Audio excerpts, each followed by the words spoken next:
ច្បាស់ការហើយលោកថមីគឹមចេញមកបញ្ជាក់ច្បាស់ៗពីមូលហេតុអ្នកលេងកែងពិឃាតធឿនធីរ៉ាប្រកួតមិនលះនិងបញ្ជូនទៅកាន់មន្ទីរពេទ្យក្រោយពីចប់ការប្រកួតខណៈមហាជនតបទៅវិញបែបនេះ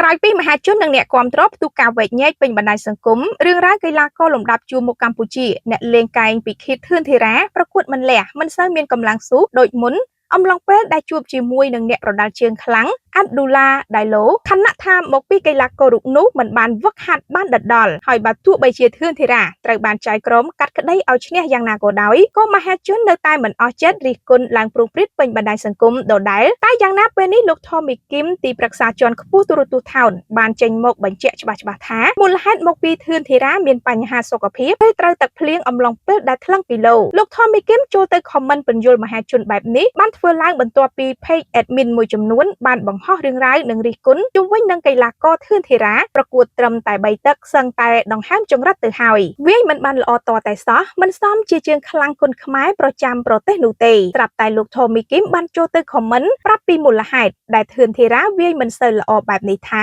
រឿងរ៉ាវធឿនធីរ៉ាប្រកួតកាលពីយប់ថ្ងៃទី4លោកសូមបញ្ជាក់ថាធឿនធីរ៉ាគាត់ត្រូវទឹកភ្លៀងពេលដែលថ្ងៃថ្លឹងគីឡូបណ្ដាលឲ្យគាត់គ្រុនក្តៅពេលដែលចិត្តប្រកួតសូមសរសើរទឹកចិត្តរបស់គាត់ដែលសុខចិត្តឡើងប្រកួតមិនបានប្រាប់អ្នករៀបចំកម្មវិធីនោះទេបន្ទាប់ពីចាប់ការប្រកួតយើងបានបញ្ជូនគាត់ទៅកាន់មន្ទីរពេទ្យលោកសង្ឃនិងតាមដានជំងឺគាត់រហូតដល់ម៉ោង3យប់ទើបគាត់បានធូរនិងបានចេញពីមន្ទីរពេទ្យបន្ទាប់មកមានម្ចាស់គណនីមួយបានចូលទៅខមមិនគាំទ្រការលើកទឹកចិត្តរបស់លោកថមីគឹមដោយបាននិយាយថាសាក់គាត់មានបញ្ហាសុខភាពមិនបានមកប្រកួតមើលបើមិនពួកនិយាយរិះគន់គាត់នឹងថាមិនហ៊ានវាយជាមួយគេទៀតលើហើយនិយាយតែពួកមួយចំនួនតូចដែលពូកែចាំតែទើសចាំតែរិះគន់ធ្វើមិនដែលត្រូវចិត្តវាទេបន្ទាប់មកច្បាស់គណនីមួយទៀតបានចូលទៅខមមិនចោទសួរជាចម្ងល់ទៅកាន់លោកថមីគឹមវិញថាធឿនធីរ៉ាជាកីឡាករជិះសុទ្ធតែឡានហេតុអីឲ្យត្រូវទឹកភ្លៀងឬកន្លែងថ្លឹងទម្ងន់អត់មានដំបូលមែនចុះកីឡាករបរទេសជិះអីមកបានជាមិនត្រូវទឹកភ្លៀងចម្ងល់ខ្ញុំមិនមែនរិះគន់បែប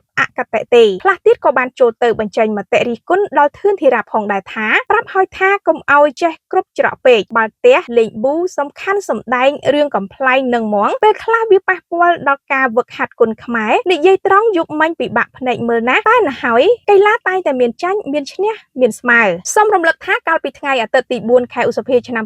2025អ្នកប្រដាល់ជើងខ្លាំងកម្ពុជាធឿនធីរ៉ាបានឡើងប្រកួតជាមួយការពារខ្សែក្រវ៉ាត់ IPCC ជាមួយកីឡាករអាប់ឌូឡាដៃឡូនៅក្នុងព្រឹត្តិការណ៍ប្រដាល់គុនខ្មែរដែលមានឈ្មោះថាសេនាគុនខ្មែរយន្ត8ទិសជាលទ្ធផលចៅក្រមប្រកាសឲ្យធឿនធីរ៉ាឈ្នះក្រោយពីចុះពីលើសៃវៀនភ្លាមរូគេបានដឹកបញ្ជូនទៅមន្ទីរពេទ្យភ្លាមក្នុងការប្រកួតរបស់ធឿនធីរ៉ាវាយមិនបានល្អតតែសោះមិនសមជាជើងខ្លាំងគុនខ្មែរប្រចាំប្រទេសនោះទេជាក់ស្ដែងតាំងពីទឹកទី1ដល់ទឹកទី3ធឿនធីរ៉ាមិនមានក្បាច់ពិសេសអ្វីយកទៅវាយជាមួយគូប្រកួតដោយការប្រកួតមុនឡើយការវាយទប់ទល់ទៅលើគូប្រកួតហាក់ស្ថិតនៅក្នុងភាពរញ៉េរញ៉ៃខ្លាំងណាស់អាចកម្លាំងវាយចេញទៀតសោតហាក់មិនសូវធ្ងន់ដូចមុនការវាយចេញបែបនេះធ្វើឲ្យគូប្រកួតបានចិត្តបើការវាយចេញវិញផ្ទួនដោយប្រើកណ្ដាប់ដៃវាយជល់មុខនិងប្រើជើងទាត់ត្រូវចំកញ្ចឹងកទៀតផងបើគុំតែកណ្ដាប់ដៃ